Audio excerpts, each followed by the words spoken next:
원인 모를 피로, 우울, 불안. 각종 신체 통증의 근본 원인은 약물로 다스려야 할 병이 아니라 식사를 통해 해결해야 할 영양 결핍일 수 있습니다. 우리는 우리가 먹는 음식으로 구성됩니다.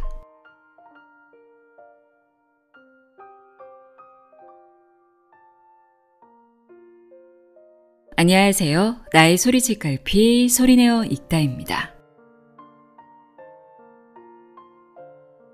혹시 병원에 가도 뚜렷한 원인을 찾지 못하는 만성피로가 있거나 매사 짜증이 나고 심장이 두근거리고 의욕이 없고 잠들기 어렵고 머리가 막지 않아 집중하기 어려운 증상으로 힘든 시간을 보내고 있진 않나요?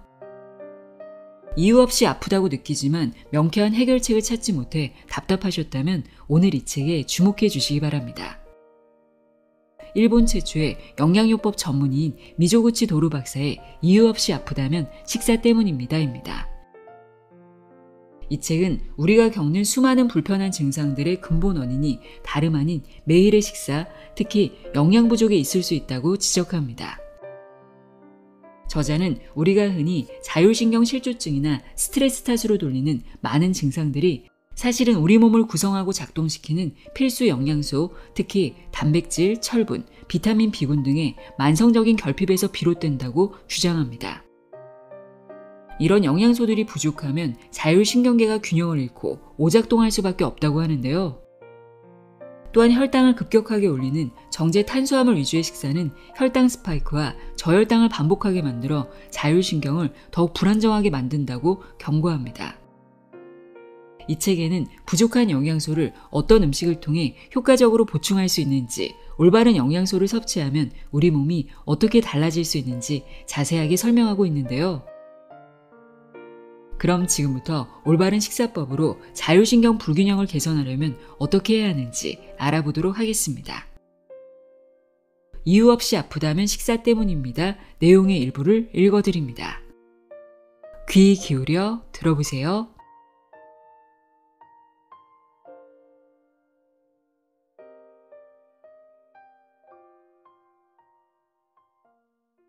프롤로그. 이유 없이 아프다면 90%는 식사 때문이다. 자율신경을 바로잡아 몸과 마음의 병을 다스리다. 자율신경이란 자신의 의지로 조절할 수 없는 신체의 기능을 담당하는 신경으로 흥분계인 교감신경과 진정계인 부교감신경으로 구성된다. 이 두 신경계가 조화롭게 작동하면 몸과 마음도 건강한 상태가 유지된다. 그러나 자율신경의 균형이 무너지면 몸과 마음의 병이 자각 증상으로 나타난다. 이를 내버려 두면 상태가 점점 심해져 자율신경 기능 이상으로 악화해 구역질과 어지러움, 현기증, 우울 증상이 나타날 가능성이 크다. 물론 대부분은 이런 증상이 나타나도 자율신경 기능 이상이라고 자각하지 못한다. 자율신경의 불균형으로 인한 마음과 몸의 불안정을 해소하려면 자율신경의 균형을 회복하고 유지하는 것만이 본질적인 해결책이다.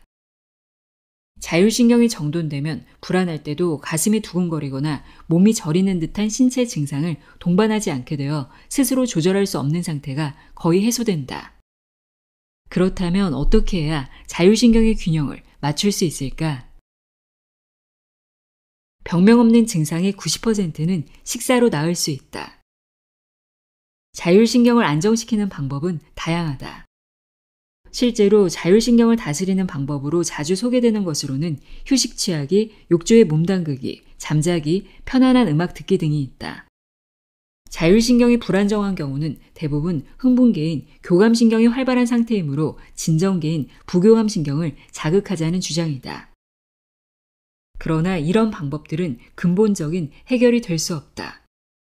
왜냐하면 이런 방법들로는 어디까지나 자각 증상에 대처하여 증상을 완화시키는 정도의 효과만 얻을 수 있기 때문이다. 쉽게 말해 짜증이 날 때는 차를 마시고 마음을 편안하게 가지라고 하는 말과 다름없다. 근본적인 문제가 해결되지 않음은 분명하다. 이럴 때는 자각 증상에 대처하는 방안이 아니라 간단하면서도 완전한 개선 방법이 필요하다. 그것은 바로 식사를 개선하는 것이다. 자율신경과 식사의 관계는 그 중요성에도 불구하고 지금까지 의외로 주목을 받지 못했다. 나는 분자교정요법이라는 영양요법의 전문가로서 자율신경 기능 이상과 우울증 등과 같은 마음의 병을 안고 있는 수많은 사람을 치료해왔다. 그와 같은 경험을 바탕으로 나는 자신 있게 단언할 수 있다. 병명 없는 증상, 흔히 스트레스가 원인이라고 말하는 다양한 병의 90%는 식사 개선으로 나을 수 있다고 말이다. 여기서 말하는 식사는 혈당과 장을 안정시키는 데 중점을 두고 있다. 물론 이외에도 구체적인 식사법과 섭취해야 할 영양소에 대해서도 전달하고자 한다. 이 책에서 소개하는 식사법과 생활습관을 따른다면 자율신경은 안정되고 마음의 병도 개선될 것이다. 구체적으로는 다음과 같은 효과를 기대할 수 있다. 마음이 안정된 상태가 이어지고 스트레스가 줄어든다. 짜증이나 화가 줄어든다. 불안과 긴장이 감소한다. 우울함과 의욕 저하가 나아진다. 잠을 잘 잔다. 권태감이 해소되고 비만 상태도 좋아진다. 면역력이 높아진다. 실제로 지금까지 많은 환자가 이 책에서 소개하는 식사법을 실천한 결과 자율신경의 개선뿐만 아니라 비만과 우울증, 불필요한 약의 복용으로부터 해방되었다. 우리는 우리가 먹은 음식으로 구성된다. 무엇을 먹었는지는 체형과 몸의 건강뿐만 아니라 마음의 건강에도 영향을 미친다. 영양요법은 어떻게 식사를 하고 어떤 영양소를 섭취하는지에 따라 몸과 마음이 어떻게 변화하는가를 과학적으로 검증한 방법이다. 서문. 바이러스를 이기는 식사법. 자율신경의 불균형은 면역력 저하와 떼려야 뗄 수 없는 밀접한 관계다. 바이러스의 위협에서 우리 몸을 지키려면 자율신경의 균형을 정상적으로 유지해야 한다. 여기서 중요한 것이 우리가 매일 먹는 식사다. 인간의 면역은 점막의 활동에 따른 방어기관이 매우 발달해 눈물, 콧물, 변 등으로 이물질을 배출하는 구조가 정립되어 있다. 그러므로 바이러스 감염을 막기 위해서는 점막의 면역력을 키우는 일이 중요하다. 점막에서 바이러스와 세균을 제거하는 시스템은 다양한데 특히 면역 글로불린 A 항체라고 불리는 면역 항체가 그 작용을 담당한다. 그런데 스트레스를 받거나 긴장 상태가 이어져 교감신경이 과도하게 활발해지면 순식간에 면역 글로불린 A 항체가 분비되지 않아 점막 표면에 면역 항체를 만들 수 없게 된다. 스트레스를 받거나 피곤하면 감기 등 감염병에 쉽게 걸리는 이유가 바로 이 때문이다. 따라서 점막의 면역력 강화가 매우 중요하며 이를 위해서는 식사에 주의를 기울이는 일이 기본이다.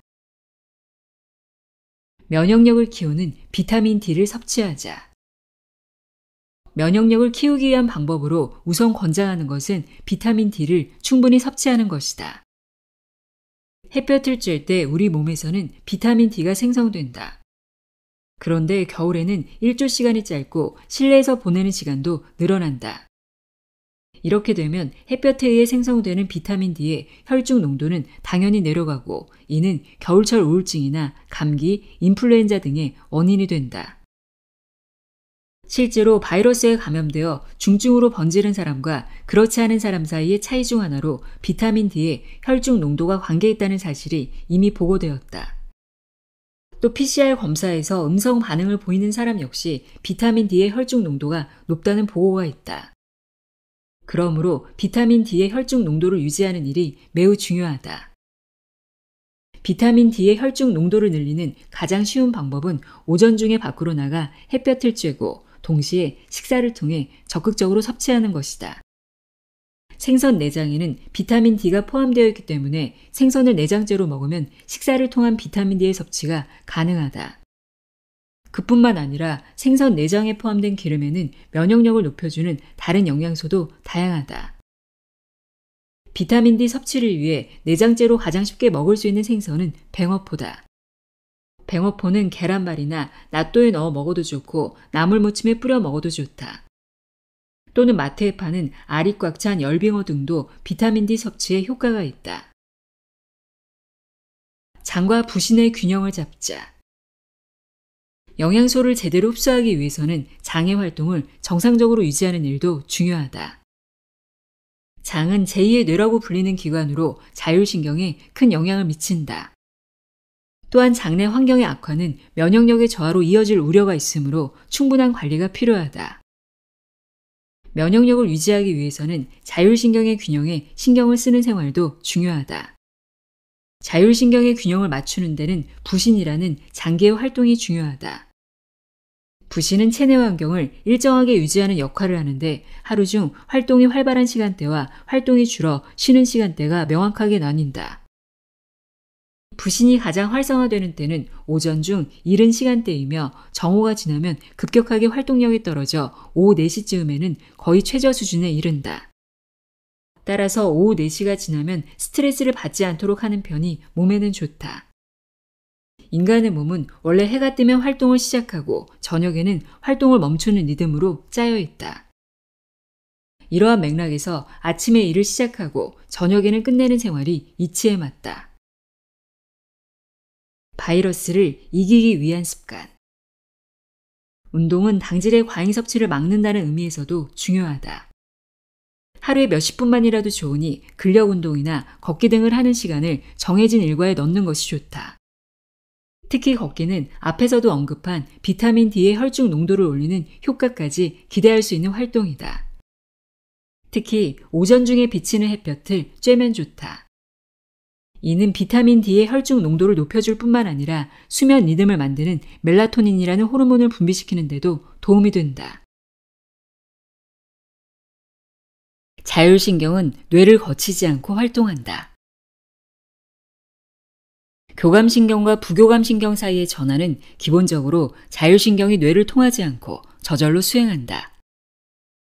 예를 들어 우리 몸에 단백질이 필요할 때는 소화관이 스스로 조절하여 단백질을 더 흡수하도록 하는데 이는 뇌가 명령을 내리는 것이 아니라 소화관의 자율신경이 수행하는 것이다.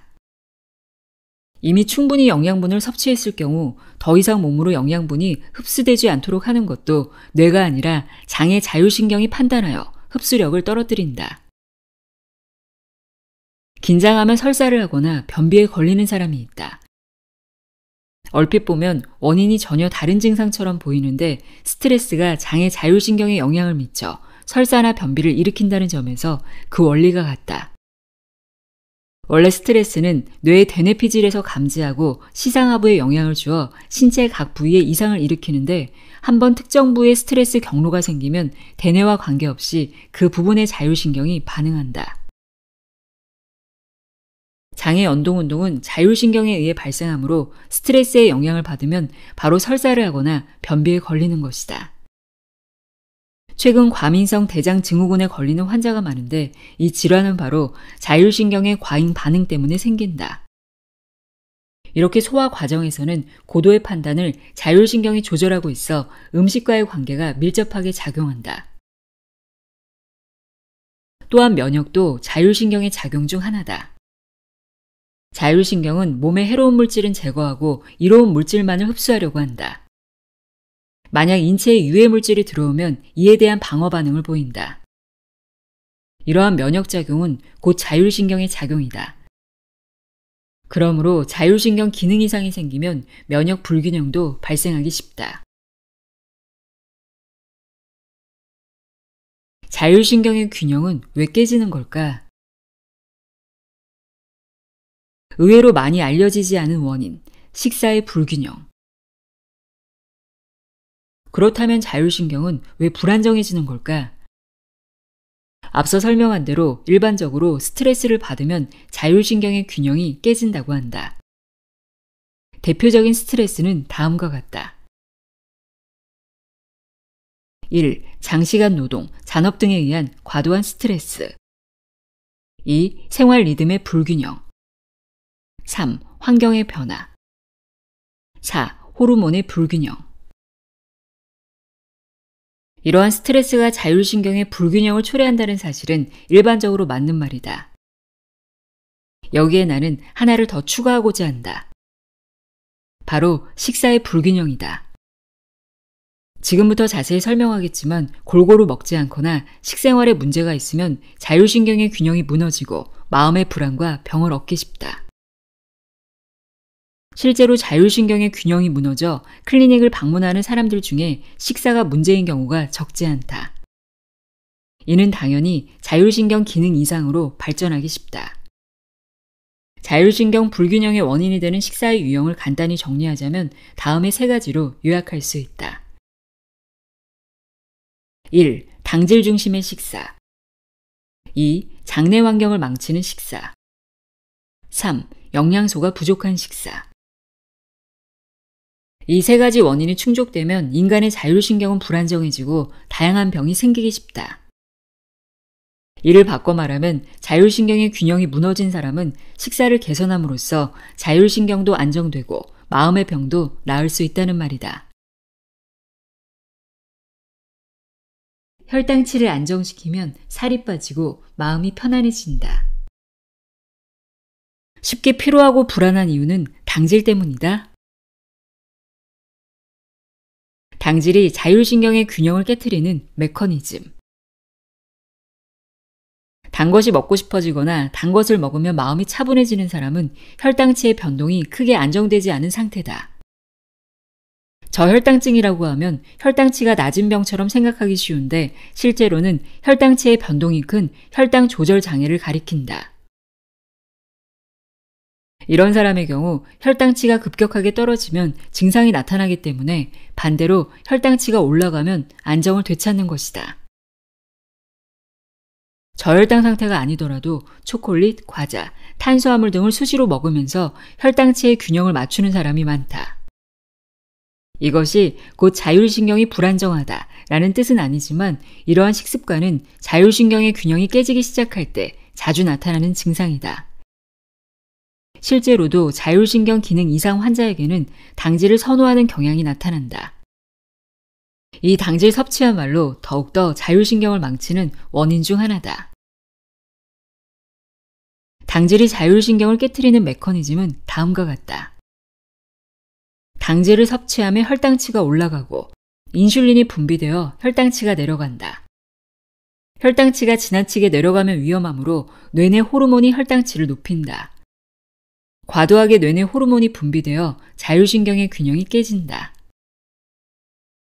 참고로 혈당치를 높이는 호르몬은 많은데 혈당치를 내리는 호르몬은 오직 인슐린뿐이다. 게다가 인슐린은 원래 혈당치를 내리는 호르몬이 아니라 지방을 합성하는 호르몬이다. 태고부터 인간은 생존을 위해서 우연히 당질을 제대로 섭취하게 되면 굶주림에 대비해 그 당질을 지방으로 합성해둘 필요가 있었다. 이 과정에서 인슐린이 사용된다. 따라서 하루에 3번이나 당질을 섭취하는 식사는 인체에 그다지 좋지 않으며 이 때문에 갖가지 건강상의 문제가 발생할 가능성이 있다. 2주 만에 혈당치를 안정시키는 식사법. 당질 제한 식사가 자율신경을 안정시킨다.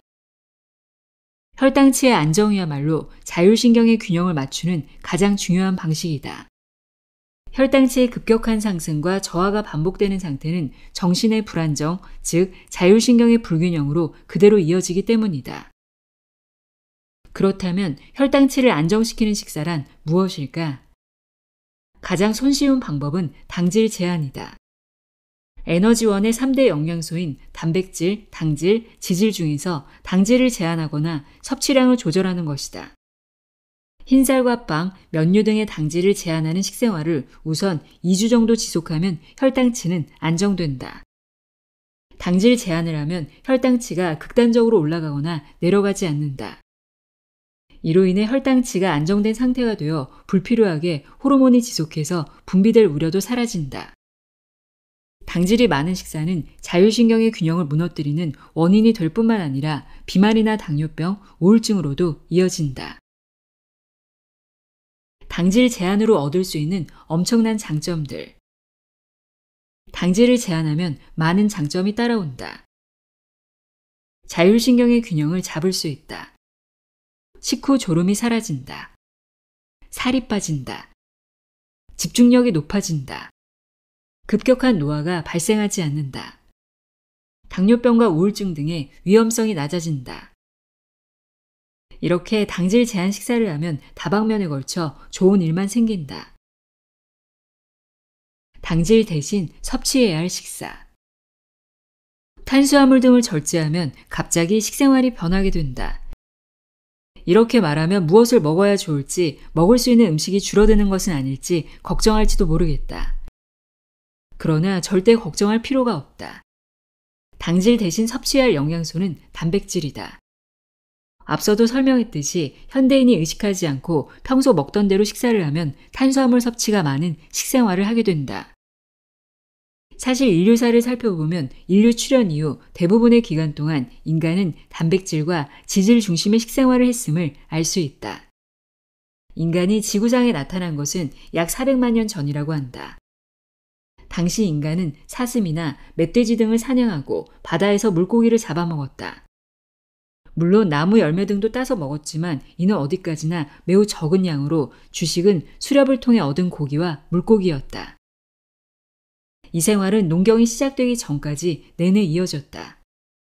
농경이 시작된 시기가 약 10,000년 전이라고 생각되므로 약 399만 년 동안 인간은 대부분 고기와 생선을 섭취하고 당질은 섭취하지 않은 식생활을 이어왔다고 볼 수 있다.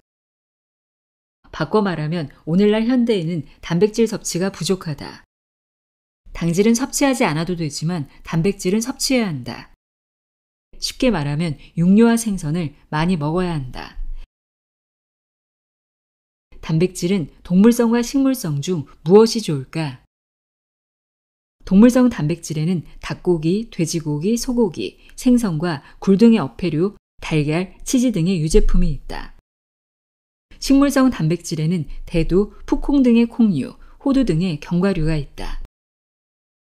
그렇다면 동물성 단백질과 식물성 단백질 중 무엇이 더 좋은 것일까? 답은 동물성 단백질이다. 얼핏 식물성 단백질이 더 안전하고 건강에 좋다고 생각하는 사람도 있을 것이다. 이는 텔레비전 광고 등의 영향으로 동물성보다 식물성이 건강에 좋다라는 이미지가 뿌리 깊게 남아있기 때문이라고 생각한다. 그러나 식물성 단백질이 건강에 좋다는 생각은 착각에 지나지 않는다. 식물성 단백질도 틀림없는 단백질이며 섭취한다고 해서 우리 몸에 나쁜 영향을 미치진 않지만 나는 동물성 단백질을 권장한다. 동물성 단백질이 좋은 이유는 간단 명료하게 다음의 3가지로 정리된다. 첫째, 필요량을 섭취하기 쉽다. 둘째, 필수 아미노산과 비타민, 미네랄이 풍부하다. 셋째, 사람과 같은 동물로부터 얻은 영양분이므로 체내에서 활용하기 쉽다. 철뿐만 아니라 비타민 B군도 식물성 단백질보다 동물성 단백질에 풍부하게 포함되어 있다. 세로토닌과 가바와 같은 신경 전달 물질을 만들기 위해서는 니아신과 같은 비타민 B군이 필요하다. 즉, 자율신경의 균형을 유지하고 싶다면 혈당치를 안정시키기 위해 당질 섭취를 조절함과 동시에 동물성 단백질을 충분히 섭취하는 것이 중요하다. 먹는 양과 순서를 바꾸기만 해도 혈당치는 안정된다. 나는 탄수화물을 일체 배제하라고 주장하는 것이 아니다. 여분의 인슐린을 분비시키지 않는 것이 중요하다는 의미다. 즉, 당이 적은 상태가 아니라 혈당치가 안정된 상태를 목표로 한다. 그러므로 당질을 섭취하더라도 되도록 혈당치를 올리지 않는 방법을 고안하는 것이 중요하다. 물론 가장 간단한 방법은 당질을 섭취하지 않는 것이다. 만일 당질을 포함한 재료가 식사에 포함되었을 때는 먹는 양을 생각해야 한다. 혈당치가 상승하기 쉬운 정도를 나타내는 수치로 혈당지수, GI가 있다. 이는 같은 종류의 음식이라도 혈당치를 상승시키는 정도가 다름을 의미한다. 백미보다는 현미, 일반 빵보다는 통밀빵이 혈당지수가 낮고 혈당치도 쉽게 올라가지 않는다. 그러나 혈당지수보다 문제는 역시 먹는 양이다. 백미보다 현미가 혈당지수가 낮다고 해서 현미밥을 여러 그릇 먹는다면 의미가 없다. 통밀빵도 많이 먹으면 혈당치는 오른다. 그렇다면 어느 정도의 양을 먹는 것이 적절할까? 먹는 양은 적으면 적을수록 좋다. 쌀과 빵을 좋아하는 사람은 이것만으로도 스트레스를 받으므로 방법이 중요하겠지만 핵심은 되도록 먹는 양을 줄이는 것이다. 예를 들어 하루에 3끼를 먹는다면 하루 2번은 백미가 아닌 현미로 지어 밥 공기의 절반만 담아 먹거나 저녁 식사만큼은 탄수화물과 당질을 섭취하지 않는 방법이 있다. 우선 자신에게 무리가 가지 않는 범위에서 당질 제한 식사를 시작하면 좋다. 중요한 점은 이런 식생활을 1, 2주 정도 유지하는 것이다. 라면이나 과자를 먹는 식생활을 이어오던 사람은 당질 의존일 가능성이 있어서 맨 처음에는 이런 식생활을 하는 것이 힘들겠지만 당질 제한 식사를 2, 3일 지속하는 것만으로도 혈당치가 안정되기 시작하기 때문에 이후에는 몸이 예전만큼 단 음식을 원하지 않게 된다. 다음으로 중요한 것은 먹는 순서다. 우리는 평소 식사 때 무엇부터 먹고 있는가? 무엇부터 먹느냐에 따라 혈당치 상승 방식이 크게 달라진다. 밥과 빵 등의 주식부터 먹는 습관을 길러서는 안 된다. 탄수화물부터 먹기 시작하면 혈당치는 급격하게 오른다. 혈당치 상승을 완만하게 하기 위해서는 기본적으로 다음과 같은 순서로 먹는다. 제일 먼저 양상추나 양배추와 같은 잎채소의 식이섬유를 먹고 다음으로 두부, 육류, 생선 등의 단백질을, 마지막으로 쌀과 빵 등의 당질 순서로 먹는 것이다. 식사를 할 때 맨 처음 먹어야 할 음식은 식이섬유가 풍부한 잎채소다. 잎채소에 포함된 식이섬유는 당질의 흡수를 억제하는 효과가 있으므로 혈당치 상승을 완만하게 만들 수 있다.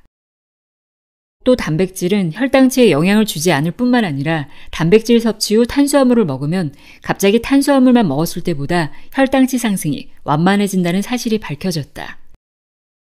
즉 샐러드부터 먹고 고기와 생선을 충분히 먹은 다음 마지막에 소량의 탄수화물을 섭취하면 된다. 그렇다면 가령 샐러드나 잎채소가 없을 때는 어떻게 해야 할까? 그럴 때는 먼저 고기와 생선 등의 단백질을 먹으면 된다. 장에 문제가 생기면 자율신경의 균형이 깨진다. 우리 몸의 다양한 호르몬은 뇌뿐만 아니라 장에서도 만들어진다. 도파민, 세로토닌 등은 장내 세균에 의해서도 생성된다. 그러므로 장내 세균의 균형이 무너지면 역시 자율신경에 영향을 미친다. 특히 스트레스에 대항하거나 자율신경을 조절하는 역할을 하는 세로토닌은 뇌에서 불과 5% 이하만 만들어진다. 세로토닌의 90% 이상은 장에서 만들어진다.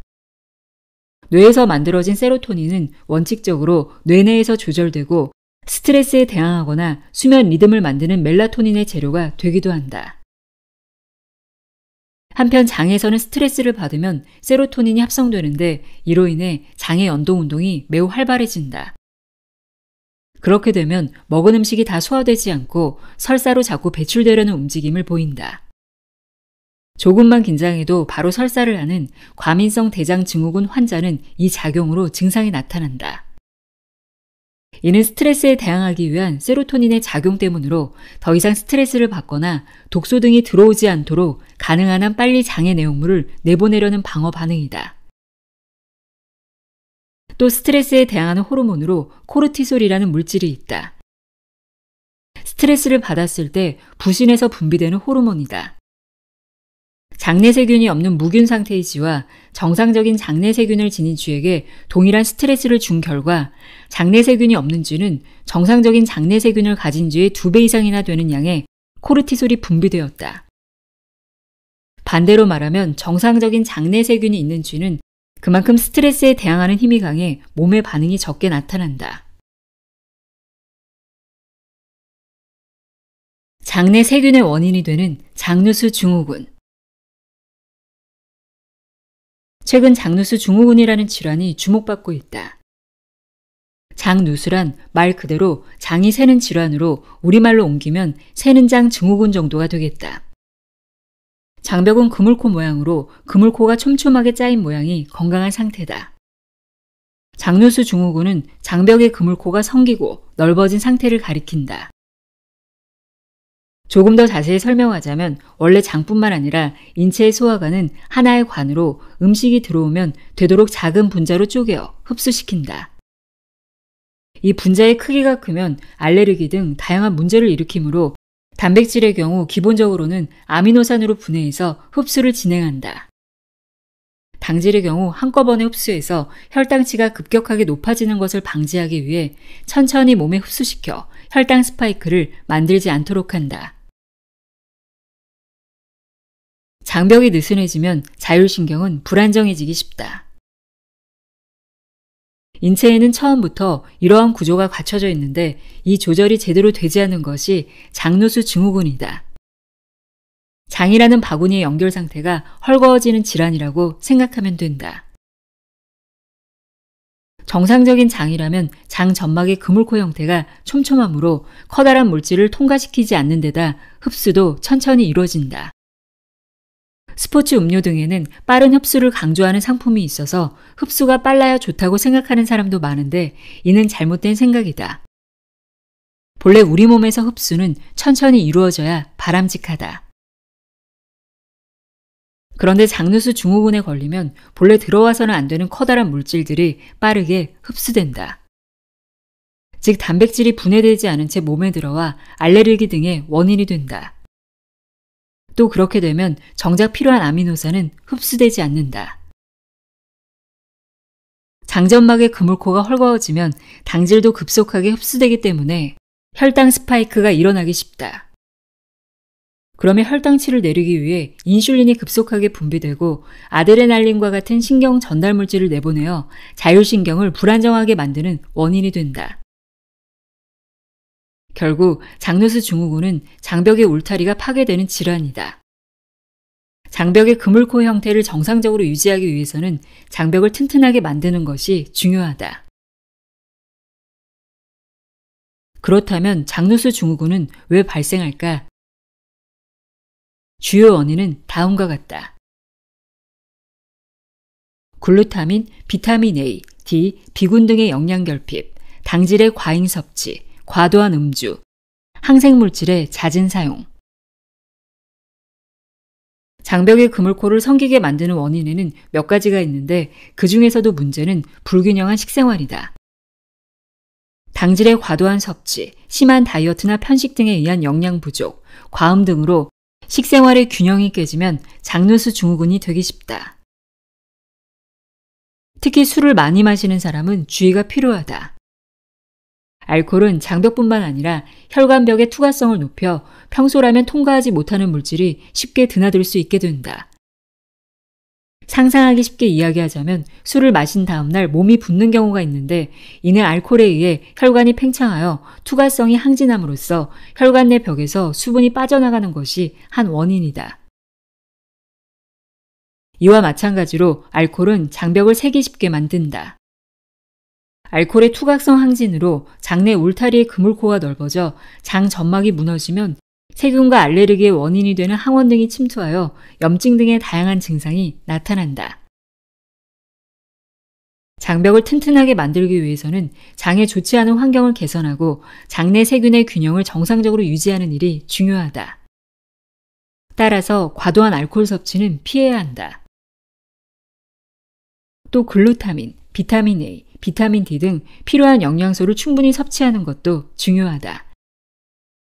특히 비타민 D는 넓어진 장의 결합을 촘촘하게 만들어주는 작용을 하므로 상당히 효과가 좋다. 식이섬유로 늘리는 장내 유익균. 현대인은 식이섬유가 부족하다. 신석기 시대부터 인간은 군락을 형성하고 단체 생활을 했다. 그 무렵에는 이미 농경도 시작되어 생활 양식이 현대의 우리와 꽤 흡사했다. 그러나 식생활에서 크게 다른 점이 있었다. 바로 현대인들에 비해 단백질 섭취는 약 2배, 식이섬유 섭취는 약 8배나 많았다는 사실이다. 반대로 말하면 그만큼 현대인들의 식이섬유 섭취가 줄었다는 것이다. 장내 유익균은 식이섬유를 에너지원으로 삼기 때문에 식이섬유의 양이 줄어들면 당연히 장내 유익균의 활성이 저하되고 장의 상태가 나빠진다. 또 식이섬유는 혈당치를 안정화시키는 작용도 한다. 그래서 식사의 맨 처음에 식이섬유를 먹으면 급격한 혈당치 상승을 막을 수 있다. 자율신경을 안정시키기 위해서도 식이섬유를 먼저 먹는 식사가 중요하다. 식이섬유 섭취가 감소한 또 다른 이유는 곡물의 정제다. 신석기 시대에는 쌀겨와 밀기후를 제거하는 정도로 먹었을 테니 식이섬유의 양을 충분히 확보할 수 있었다. 그러나 현대인은 곡물을 새하얗게 정제해서 먹기 때문에 곡물에 원래 함유된 식이섬유를 섭취하지 못한다. 곡물의 정제가 당연해진 시기는 제2차 세계대전 이후부터다. 자료를 봐도 1950년대부터 급격하게 식이섬유의 섭취량이 줄고 있다. 반대로 천식, 알레르기, 우울증 등이 급증했다. 그 원인 관계는 입증되지 않았지만 적어도 그러한 사실이 있다고 인식하는 편이 좋을 듯하다. 세로토닌이 장애 흡수를 억제한다. 몸이 스트레스를 받았을 때 분비되는 세로토닌은 95%가 장에서 만들어진다. 세로토닌은 몸이 전투 상태에 들어가면 불필요한 독소를 몸에 들이지 않도록 장의 움직임을 활발하게 만들어 흡수를 억제한다. 그리고 설사를 일으켜 음식물을 되도록 빨리 몸 밖으로 배설시키려고 한다. 세로토닌이 과도하게 분비되어 설사를 하게 되면 그로 인한 통증과 불쾌감, 불안감이 스트레스가 되어 뇌에 한층 더 악영향을 준다. 세로토닌의 재료가 되는 것은 5-하이드록시 트립토판이라는 물질로 이 물질이 뇌에 직접 들어가면 세로토닌이 더욱 과잉인 상태가 된다. 이처럼 세로토닌은 까다롭기는 하지만 본래 방어 반응을 담당하기 때문에 상당히 중요한 물질이다. 핵심은 다른 물질과의 균형을 취하는 것이다. 이때 중요한 물질이 가바다. 가바는 진정계의 신경 전달 물질로 몸의 폭주를 억제하고 안정시키는 작용을 한다. 최근 장내세균이 가바를 만든다는 사실이 밝혀졌다. 가바는 장내세균의 균형을 맞추고 장의 움직임을 안정하여 필요한 요소를 흡수시키는 활동을 하고 있다. 기름을 바꾸면 장의 문제를 잡을 수 있다. 자율신경 기능 이상으로 장에 문제가 생기면 여러 조직에 가벼운 염증이 생긴다는 사실은 앞서 설명했다. 이 염증을 억제하면 짜증과 같은 정신적인 스트레스 해소로 이어질 수 있다. 여기서 중요한 것이 기름의 섭취 방법이다. 왜냐하면 질 좋은 기름은 장의 염증을 억제한다는 사실이 밝혀졌기 때문이다. 기름을 크게 구분하면 실온에서 굳기 쉬운 포화지방산과 실온에서 액체 상태인 불포화지방산으로 나뉜다. 포화지방산이 많은 제품에는 버터, 요리용 돼지기름, 코코넛 오일 등이 있다. 상온에서 고형이 되기는 하지만 마가린이나 쇼트닝은 인공적으로 굳힌 것이며 트랜스 지방도 많이 포함하고 있어 되도록 피해야 할 지방이다. 실온에서 액체 상태인 불포화 지방산에는 주로 다음의 세 종류가 있다. 오메가9, 올리브유 유채유 등 올레산이 많은 기름, 오메가6, 샐러드유, 옥수수 기름, 홍화유 등 리놀레산이 많은 기름, 오메가3, 등푸른 생선의 기름, 들기름, 아마유 등 DHA, EPA와 알파 리놀렌산이 많은 기름. 여기서 주목할 것은 필수 지방산이라고 부르는 오메가6와 오메가3다. 필수 지방산이란 몸 안에서 합성되지 않으므로 식재료를 통해 섭취하지 않으면 갖가지 영양을 초래하는 지방산을 말한다. 단 오메가6의 리놀레산은 샐러드유 등에 포함되어 인체에 필요한 충분한 양을 우리가 매일 섭취하고 있다고 알려졌다. 최근에는 오메가6 지방산의 과잉 섭취가 문제시되고 있어 섭취 부족을 걱정할 필요는 없다. 한편 오메가3 지방산은 적은 섭취량이 문제가 되고 있다. 장뿐만 아니라 몸의 염증을 억제하기 위해 가장 효과적인 기름은 오메가3 계열이다.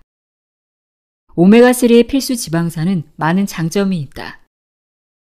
염증 억제 작용은 물론이고 혈전 억제 작용, 혈관 확장 작용, 알레르기 억제 작용 등을 한다. 즉 장의 염증을 억제하고 혈류를 개선하며 콜레스테롤 수치를 낮추기까지 한다.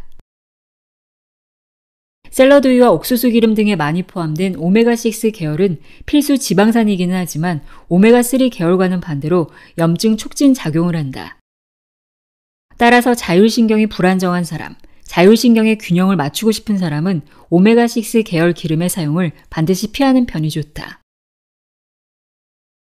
여기서 중요한 점은 기름 섭취의 균형이다.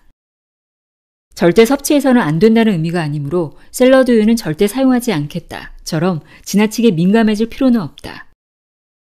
다만 의식적으로 등푸른 생선을 통해 오메가3 기름을 섭취하는 것이 좋다. 그렇다면 가정에서 자주 사용하는 버터는 어떤 기름에 속할까? 버터는 단세지방산, 포화지방산이라는 물질이 많아 염증을 촉진도, 억제도 하지 않지만 케톤체를 늘리는 작용이 강하다. 장에도 좋아서 섭취를 권할 만하다. 육류의 지방도 버터와 마찬가지로 포화지방산이 많이 포함된 지방이다. 예전에 나의 클리닉을 찾아온 환자 중에 두 기름 모두 실온에서 굽기 때문에 체내에서도 녹지 않고 굳어져서 혈액이 걸쭉해지는 것이 아니냐며 걱정하는 분이 있었다. 그러나 이것은 큰 오해다. 육류와 버터의 기름은 흡수될 때 물에 잘 녹도록 단백질에 둘러싸여 혈액 안으로 들어간다. 그 후 거의 수시간 내에 온몸의 조직으로 흡수되어 에너지원이 된다. 그러므로 걱정할 필요가 전혀 없다. 잔병 치레하는 사람이나 체력이 떨어진 사람은 계속해서 먹어도 좋다. 날 것 그대로 사용하는 식물성 기름 중에는 최근 유행하고 있는 들기름과 아마유도 생선기름과 성분이 비슷한 오메가3 계열의 지방산이므로 섭취를 추천한다. 또한 가열하는 요리에는 오메가3 계열의 지방산은 맞지 않으므로 오메가9 계열의 올리브유를 사용하는 편이 가장 적합하다.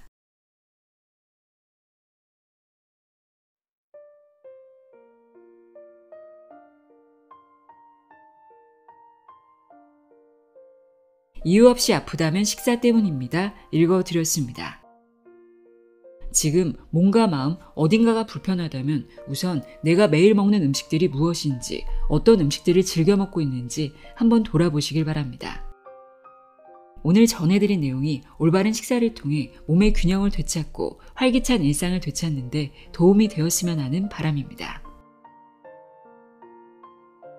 함께 해주셔서 고맙습니다.